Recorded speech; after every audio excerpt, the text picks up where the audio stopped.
नमस्कार, मैं हूं श्वेता झा और आप देख रहे हैं आज तक। शहरों में तो इंतजाम है, अस्पताल है, डॉक्टर है, दवाइयां हैं, लेकिन गांव में तो पहले भी व्यवस्था शून्य और सिस्टम में सन्नाटा रहा है। सवाल ये कि कोरोना की चपेट में आ चुके गांव इस महामारी से कैसे जूझ रहे हैं। आज तक ने इसकी पड़ताल की। देखिए उत्तर प्रदेश में आगरा के करीब एक गांव का गम और गुस्सा।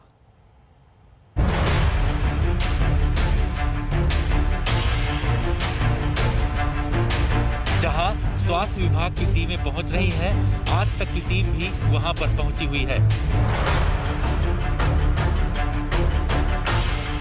यूपी के इस गांव में सन्नाटा पसरा है। सड़कें खाली हैं, गलियां सूनी हैं।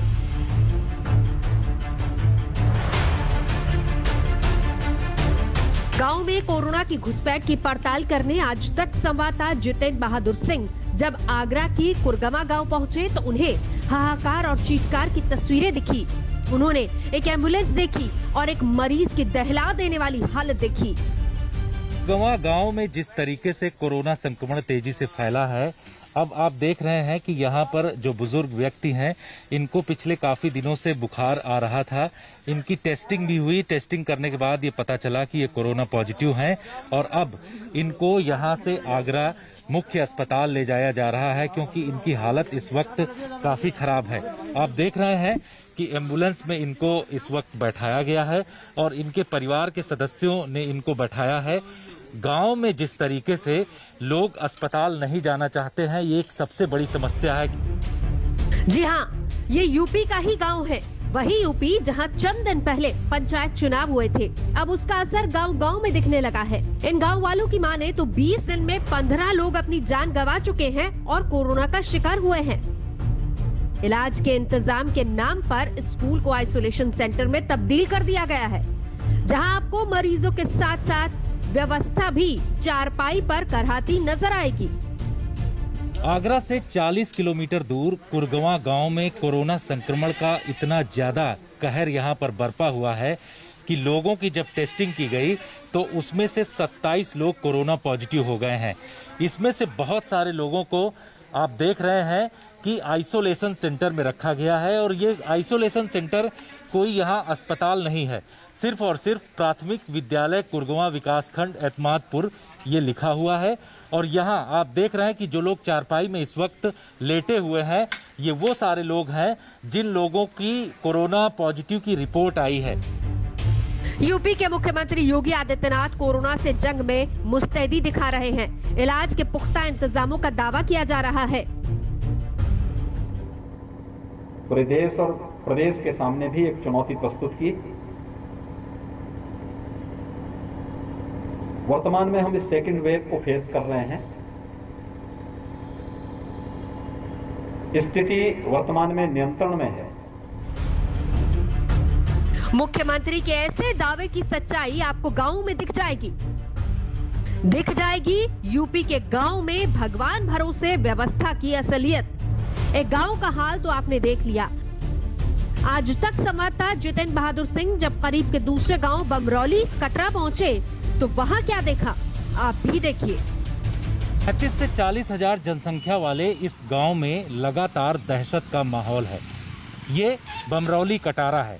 आपको दिखाना चाहेंगे कि इस गांव के लोगों में एक तरीके का दहशत इस बात को लेकर के है, क्योंकि पिछले एक महीने के अंदर यहाँ 50 से ज़्यादा लोगों की मौतें हो चुकी हैं। लेकिन जिस तरीके की यहाँ पर लोगों की मौतें हो रही हैं, सुविधाएं किसी भी तरीके की सरकार की तरफ से इस गांव में नहीं दी गई हैं।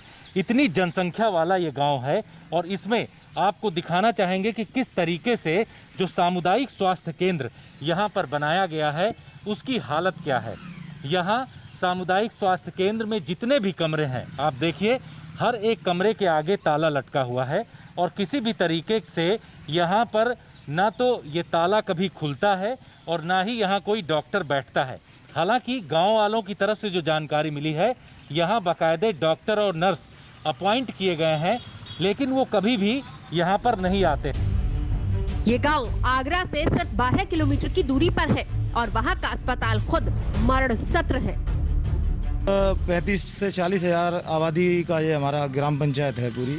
इसमें 50 लोग एक महीने के अंदर अभी तक खत्म हो चुके हैं। कोई आज तक कोई आया ही नहीं उसके अंदर, ना कोई नर्स आई, ना कोई आया, ना वैक्सीन बनी, ना कोई वैक्सीन मिलती है, ना कोई दवा मिलती है। आदमी को जनरल भी अगर कोई दिक्कत होती है तो उसके लिए आगरा भागना पड़ता है। शहर में कहर बरपाने के बाद कोरोना ने गांव का रुख किया, जहां ना तो जागरूकता है ना ही सावधानी, और इंतजाम तो पहले से औंधे मुंह गिरे हुए हैं। त्रासदी और तकलीफ का अंदाजा आप खुद ही लगा सकते हैं। आगरा से जितेंद्र बहादुर सिंह के साथ आज तक ब्यूरो। गांव तो गांव ही होते हैं, वो चाहे उत्तर प्रदेश के हों या फिर बिहार के। बिहार के सीतामढ़ी के एक गांव में जब आज तक संवाददाता आशुतोष मिश्रा पहुंचे तो हालात हद से ज्यादा खराब दिखे। लोग बीमार हो रहे हैं, दम तोड़ रहे हैं, लेकिन उन्हें पता तक नहीं चल पा रहा है कि मौत कोरोना की वजह से हुई है।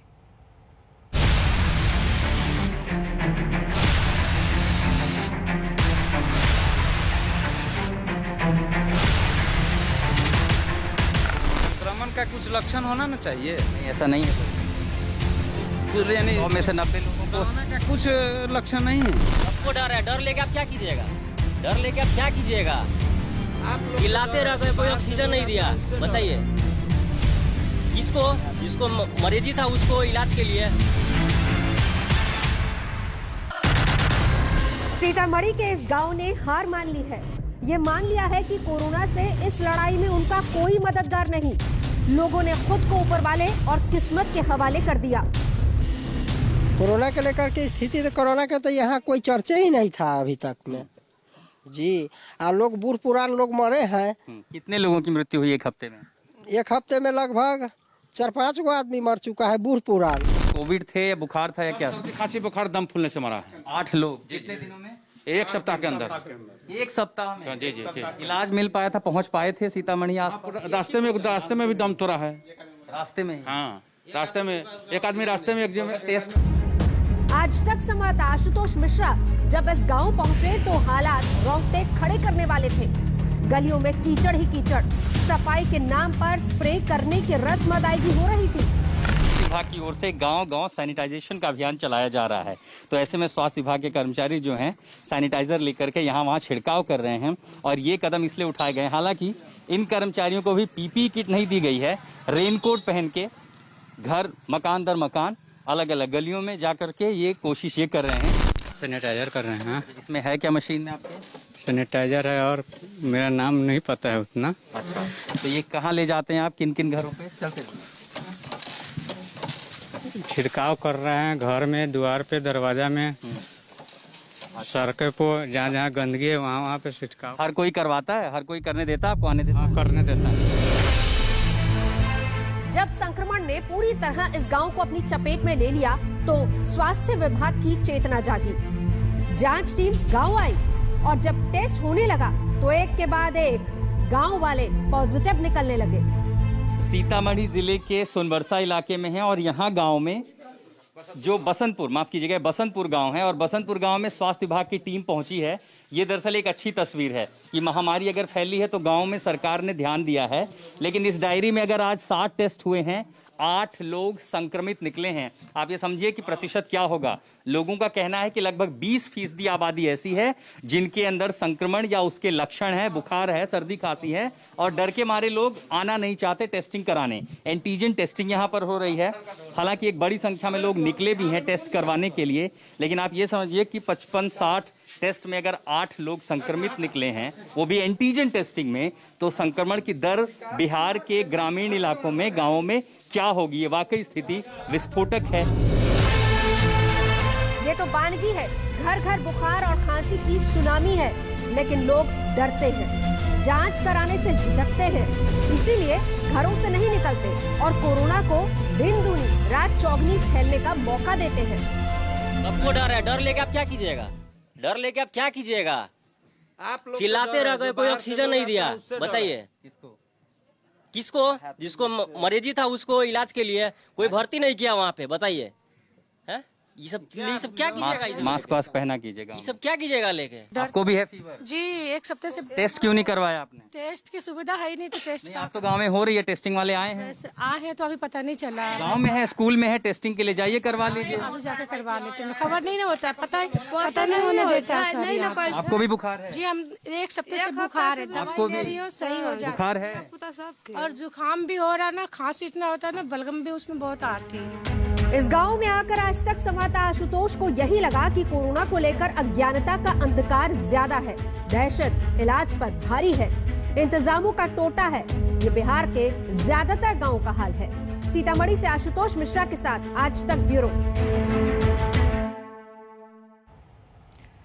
लेकिन इन सब के बीच सच्चाई यह है कि कोरोना से जंग सामूहिक कोशिशों से ही जीती जा सकती है। एक तरफ सख्ती हो रही है, लॉकडाउन लगाया जा रहा है, तो एक तरफ वो लोग भी हैं जो नियमों पाबंदियों को रौंद रहे हैं और कोरोना संक्रमण बढ़ा रहे हैं। ये देखिए 4 तस्वीरें आपको हम दिखा रहे हैं। देखिए किस तरह से यहाँ पर कहीं लोग झूमते गाते नजर आ रहे हैं पार्टियों में, तो कहीं आपको यहाँ पर बधाइयों की देखिए तस्वीरें। ये भीड़ देखिए और किस तरह से कोरोना की धज्जियां उड़ रही हैं, प्रोटोकॉल्स की धज्जियां उड़ रही हैं, इन तस्वीरों में साफ देखी जा सकती है। तो आखिर इस पर दोष दें तो किसे दोष दें? सरकार और सिस्टम एक तरफ, तो दूसरी तरफ खुद की जो गलतियां हैं उसके लिए किसे जिम्मेदार माने? इन सभी तस्वीरों में आप देखेंगे कि कोविड प्रोटोकॉल के एक भी नियम को यहां पालन नहीं किया जा रहा है। सोशल डिस्टेंसिंग दूर दूर तक नजर नहीं आएगी, मास्क का सवाल नहीं उठता है। अब ऐसे में क्या हम इस तरह से जीतेंगे कोरोना से जंग?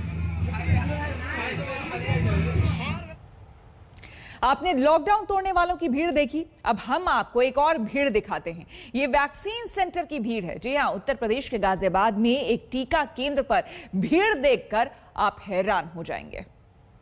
देश में लॉकडाउन है, लेकिन ये वैक्सीनेशन की लाइन है जो हमारे पीछे आपको दिख रही है। ना यहाँ आपको सोशल डिस्टेंसिंग नजर आएगी, ना आपको व्यवस्था नजर आएगी, ना आपको ये नजर आएगा कि आखिरकार लोग इतनी भीड़ भाड़ में क्या वाकई कोविड से की लड़ाई लड़ रहे हैं, क्या वाकई इस तरीके से कोविड के खिलाफ लड़ाई जीती जा सकती है?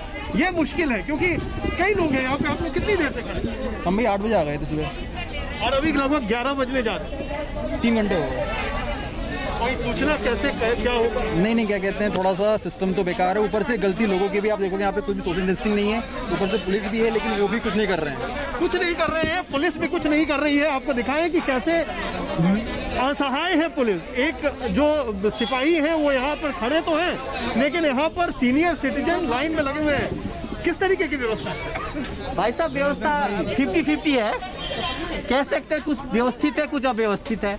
यदि टोकन सिस्टम दिल्ली की तरह यहाँ पे लागू कर दिया जाए तो बहुत ही अच्छा होता। अदरवाइज बुजुर्ग है, 60-65 के लोग लाइन में लगे हुए, उनको ये नहीं मालूम कि नंबर दिखवा रखा हूँ। 11 बज गए, अभी तक का नंबर ना आया। फ्री वाले सारी व्यवस्था सर ये अव्यवस्थित है। हमारे हिसाब से तो इसको ओपन ग्राउंड में कर देनी चाहिए थी व्यवस्था। जैसे पोलिंग बूथ का सिस्टम जैसे उस तरीका करना चाहते थे। तो लोगों की जो परेशानी है कि वैक्सीन लेना भी जरूरी है, क्योंकि वही एक सुरक्षा शील्ड है जिससे आप कोविड से बच सकते हैं। लेकिन जब व्यवस्था ही इतनी लचर हो, जब इस तरीके की व्यवस्था हो कि आपको घंटों लाइन में इंतजार करना पड़े, ऐसी जगह हो जहां पर सोशल डिस्टेंसिंग मुहैया कराई ही नहीं जा सकती हो, तो ऐसी जगह पर ये तमाम व्यवस्थाएं और व्यवस्था की वजह से अगर कोविड फैलने का खतरा मंडराने लगे तो कई सारे सवाल खड़े होते हैं। और अब हम आपको एक अलग किस्म की भीड़ दिखाते हैं। उत्तर प्रदेश में शराब की दुकानों से तालाबंदी हटाई गई तो कैसे खरीदारों की लंबी कतार लग गई, देखिए तस्वीरें। एक तरफ सरकार जो है मुहिम चला रही है कि कोविड प्रोटोकॉल का पालन किया जाए। सड़कों पर कई जगह आपको पुलिस की गाड़ियां नजर आएंगी लोगों को तमाम नियमों को पालन करवाते हुए, लेकिन दूसरी तरफ ये तस्वीरें कई सवाल खड़े कर देती कि शराब की दुकानों पर पहले तालाबंदी, और जब तालाबंदी हटी तो उसके बाद देखिए किस तरह से खरीदारों की भीड़ यहाँ पर। कहां कोरोना से बचाएंगे लोगों को और कैसे बच पाएंगे खुद ये लोग, और कोरोना के बेकाबू होते हालात के बीच सबसे अच्छी खबर सामने आ रही है। आपको बता दें कि अमेरिका में अब कोरोना वैक्सीन बच्चों को भी लगाई जाएगी। फाइजर की कोविड वैक्सीन 12 साल तक के बच्चों को लगाई जाएगी। इस बाबत अमेरिकी नियामकों में जरूरी मंजूरी दे दी गई है। भारत में भी तीसरी संभावित लहर को लेकर डॉक्टरों ने अंदेशा जताया है कि इस दौर में बच्चे सबसे ज्यादा प्रभावित होंगे। इस लिहाज से फाइजर की वैक्सीन पर बात आगे बढ़ती है तो भारत के लिए भी ये सही कदम हो सकता है। भारत में क्योंकि बिकॉज हमारे पॉपुलेशन बहुत ज्यादा, तो दूसरी लहर में बहुत तेजी आई है। एक क्योंकि गलती हमारे पब्लिक ने भी बात नहीं सुनती थी, कोई मास्क नहीं लगाता था, लेकिन वायरस में भी काफी म्यूटेशन हुए जिससे ट्रांसमिशन इसका बहुत तेजी से बढ़ा। अभी जिस तरीके से टीकाकरण चल रहा है तो अगर हम वो अचीव कर पाते हैं तो ऑफकोर्स इम्यूनिटी तो डेवलप होगी। और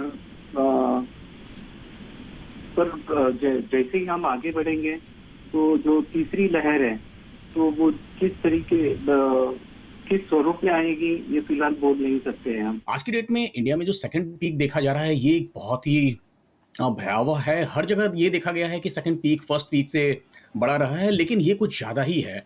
और ये एक हम सेकंड जो वेव है और ये जो पीक है इससे हम किस तरीके से डील करते हैं, इस पे पूरी तरीके ये तय करेगा कि हमारा थर्ड जो वेव होगा वो कितना खतरनाक होगा या कितना माइल्ड होगा, हम उससे कितना इजीली डील कर पाएंगे। हमारे लिए वक्त हो गया है एक और छोटे से ब्रेक का। देश दुनिया की तमाम खबरों के लिए आप देखते रहिए आज तक।